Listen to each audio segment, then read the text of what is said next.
नमस्कार। तो आज हम बात करेंगे ताजिकिस्तान की फुटबॉल के बारे में, क्योंकि आपने हाल ही में देखा ताजिकिस्तान जो है पहली बार एशिया कप के लिए क्वालिफाई हुआ और पहली ही बार में वो क्वार्टर फाइनल्स में पहुंच चुके हैं। उन्होंने यूएई को हराया राउंड ऑफ 16 में और क्वार्टर फाइनल में अपनी जगह पक्की करी है।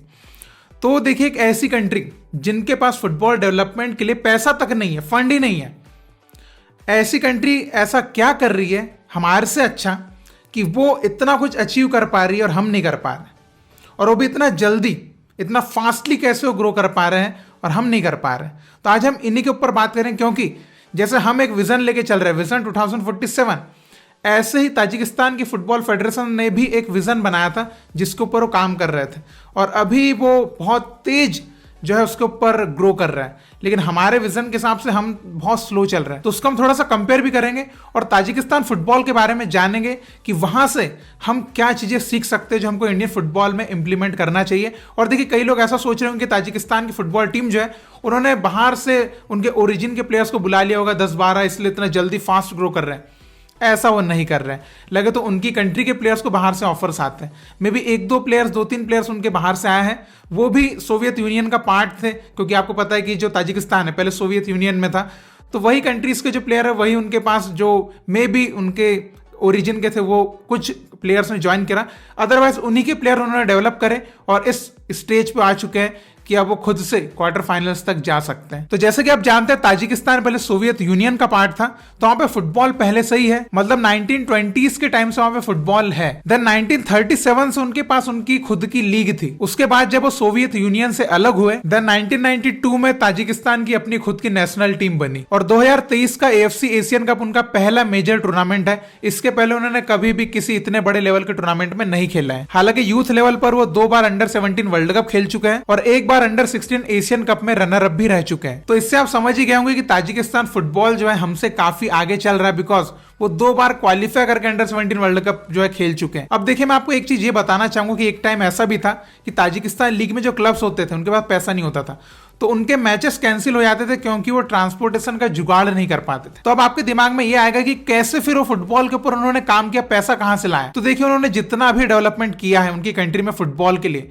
सारा पैसा फीफा की तरफ से उनको मिला। तो आप ये समझ सकते हैं कि फीफा का जो फंड है उन्होंने बहुत सही तरीके से यूज किया है। तो ताजिकिस्तान फुटबॉल फेडरेशन ने क्या विजन रखा था जिसके ऊपर उन्होंने काम किया और कैसे उन्होंने फीफा का जो फंड है उसको यूज किया फुटबॉल डेवलपमेंट के लिए, ये मैं आपको बताता हूं। तो कुछ साल पहले ताजिकिस्तान फुटबॉल फेडरेशन ने भी एक विजन बनाया था, जैसे हमने विजन 2047 बनाया है, उन्होंने विजन बनाया था ड्रीम 2026, यानी कि उनका मकसद था 2026 में ताजिकिस्तान फुटबॉल टीम को फीफा वर्ल्ड कप के लिए क्वालिफाई करवाना। और इस विजन के अंडर उनका मेन फोकस था development of youth football. Tajikistan का जो फेडरेशन है वो यूथ लेवल पर 5 एज कैटेगरीज में यूथ लीग ऑर्गेनाइज करवाता है। और मैं आपको ये भी बताना चाहूंगा कि 2019 में AFC ने ताजिकिस्तान की यूथ लीग को बेस्ट यूथ लीग का अवार्ड दिया था। और अच्छी तरीके से यूथ डेवलपमेंट हो सके इसके लिए 2020 तक ताजिकिस्तान में 500 मिनी फुटबॉल पिचेस बनाई जा चुकी थी। तो अभी आप यहां पर थोड़ा सा कंपेयर कर सकते हैं कि विजन 2047 के अंडर जो बातें कही है उसके हिसाब से हमारे देश में कैसा काम हो रहा है, क्योंकि ये जो ताजिकिस्तान के ड्रीम 2026 प्लान था इसमें काम बहुत तेजी से किया उन्होंने। लगभग 3-4 सालों में उन्होंने ये सब पिचेस बनाई, तो बहुत फास्ट उन्होंने काम किया। जो फंड उनको मिला फीफा की तरफ से, उन्होंने एकदम जल्दी जल्दी जो चीजें बना सकते थे वो बनाते गए। और जैसे कि आपको पता है कि हमारे इंडिया में पहले AFF एकेडमीज हुआ करती थी, जिसके माध्यम से काफी प्लेयर्स निकले हैं। हमने अंडर 17 वर्ल्ड कप जो स्क्वाड बना था वो भी AFF एकेडमी के अंडर ही था, और भी फिर से फीफा AFF एकेडमी बन रही है। तो सेम एकेडमीज जो है ताजिकिस्तान फुटबॉल ने भी बनवाई। ताजिकिस्तान फुटबॉल एसोसिएशन ने भी अपने वहां पर नेशनल एकेडमीज बनाई थी फीफा के फंड को यूज करके, जिनमें उन्होंने 3 एज कैटेगरीज बनाई थी, अंडर 15, 16 और 17, जिसमें उन्होंने लगभग 70 प्लेयर्स को एकेडमी में सिलेक्ट किया और उन 70 प्लेयर्स के लिए लगभग 40 एम्प्लॉयज हायर किए, जिसमें कोचेस और टीचर्स थे, क्योंकि उनकी नेशनल एकेडमी में एजुकेशन भी था और फुटबॉल की ट्रेनिंग भी थी। अब आपके दिमाग में सवाल आएगा, तो ये जो नेशनल एकेडमी उन्होंने बनाई थी इसका उनको फायदा क्या मिला। तो देखिए, ताजिकिस्तान फुटबॉल एकेडमी जो है वो उन्होंने 2016 में बनाई, प्लेयर सिलेक्ट किए। 2018 में केवल 2 साल बाद वो AFC अंडर 16 चैंपियनशिप जो होती है, मतलब कि अंडर 16 का एशिया कप, उसका उन्होंने फाइनल खेला, रनर अप रहे और अंडर 17 वर्ल्ड कप के लिए क्वालिफाई किया। केवल 2 साल में इन्होंने इतना डेवलपमेंट किया। और हमारे पास भी तो AFF एकेडमीज थी, हमने तो इतना सक्सेस अचीव नहीं कर पाए। तो ये था उनका कि उन्होंने किस तरीके से प्लेयर सिलेक्ट किए, उनके ऊपर किस तरीके से काम किया, उनको कैसे वहां पर जो है लीग्स का एक्सपीरियंस दिया, उनको एक्सपोजर दिया और उनकी टीम ने एक अचीवमेंट उनको ला कर दिया। अब ताजिकिस्तान के पास यूथ लीग करवाने के लिए भी सही से पैसे नहीं थे, उसमें भी उन्होंने फीफा का फंड यूज किया। उन्होंने अंडर 15 और अंडर 17 की जो लीग होती है उसको होम और अवे बेसिस का करवाया, मतलब कि उस यूथ लीग को भी उन्होंने इतना प्रोफेशनल करवाया और उसमें स्कूल्स की टीम को भी एंट्री दी ताकि ज्यादा टीम्स पार्टिसिपेट कर पाए। अब देखिए स्कूल टीम्स जो होती है उनके पास इतना फंड तो होता नहीं कि वो ट्रेवल कर पाए और होम और अवे बेसिस वाले ऐसे मैच खेल पाए, तो फीफा के फंड को उन्होंने वहां यूज किया। रेफरी का पैसा, वहां पर ट्रेवल का पैसा, जो कुछ भी था सब, पूरी लीग का पैसा सब कुछ फीफा की तरफ से दिया गया उनको और उन्होंने वहां पर लीग करवाई और वहीं से वो अच्छे अच्छे प्लेयर्स उनको मिल भी रहे हैं। और 2019 तक का अगर उनका यूथ फेस्टिवल का आंकड़ा देखें तो लगभग 17,000 बॉयज एंड गर्ल्स को उन्होंने यूथ फेस्टिवल में फुटबॉल सिखाया, जिसमें 6 से 12 साल तक के बच्चे थे। तो अभी तो आंकड़ा और ज्यादा हो चुका है। तो अभी आपके दिमाग में यह भी आएगा कि फीफा उनको इतनी फंडिंग क्यों दे रहा था।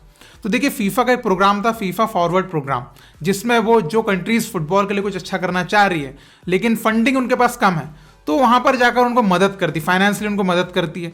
तो ये प्रोग्राम का उन्होंने बिल्कुल एकदम 100% एक्यूरेसी के साथ उन्होंने यूज किया। अब इस प्रोग्राम के अंडर देखिए उन्होंने किस तरीके से उनके फंड को यूज किया। तो जो उनको पहली बार फीफा का फंड मिला उस पैसों का यूज उन्होंने लीग डेवलपमेंट पे किया, चाहे वो सीनियर लीग हो या यूथ लीग हो। उन्होंने स्कूल्स में फुटसल को इंट्रोड्यूस किया, उन्होंने कोच एजुकेशन पे वो पैसा इन्वेस्ट किया। तो फीफा के साइड से जो उनको पहली फंडिंग मिली उन्होंने, आप कह सकते हैं कि यूथ डेवलपमेंट और कोच एजुकेशन पे लगाया, जो कि सबसे पहली प्रायोरिटी होना चाहिए। और जो सेकेंड टाइम जो पैसा आया उन्होंने वो पैसा इंफ्रास्ट्रक्चर पे यूज किया। तो ये उन्होंने बहुत दिमाग से खेला, पहले उन्होंने बच्चे तैयार किए, देन उनको अच्छा इंफ्रास्ट्रक्चर दिया। तो इस तरीके से उन्होंने अपना दिमाग लगाया कि कैसे फुटबॉल को आगे लेकर जाना है। तो अभी आप देखिए कि उन्होंने, है ना, उनके पास ना पैसा था ना कुछ था, उन्होंने सारा फीफा का पैसा यूज किया। उनकी गवर्नमेंट के पास इतना पैसा है नहीं कि वो बड़े बड़े स्टेडियम्स बनाए, बड़ी बड़ी एकेडमीज बनाए, इतना पैसा है नहीं। उन्होंने फीफा का यूज किया कि कैसे फीफा उनकी हेल्प कर सकता है, पैसा यूज करके उन्होंने सब कुछ तैयार किया। और अभी आप देखिए उनके पास बहुत अच्छा यूथ डेवलपमेंट प्रोग्राम है जिसमें 5 एज कैटेगरीज है, गर्ल्स के लिए भी काम कर रहे हैं, बॉयज के लिए भी काम कर रहे हैं, सीनियर लीग भी काफी अच्छी हो चुकी है, सब कुछ बहुत सही वे में जा रहा है। तो उनका जो ड्रीम 2026 विजन है ये सब वो उसके अंडर कर रहे हैं। और 2026 का वर्ल्ड कप पता नहीं वो क्वालिफाई करेंगे या नहीं, लेकिन उनके ड्रीम के लिए उन्होंने जिस तरीके से काम किया आप देख सकते हैं कि बहुत नजदीक तो जा रहे हैं।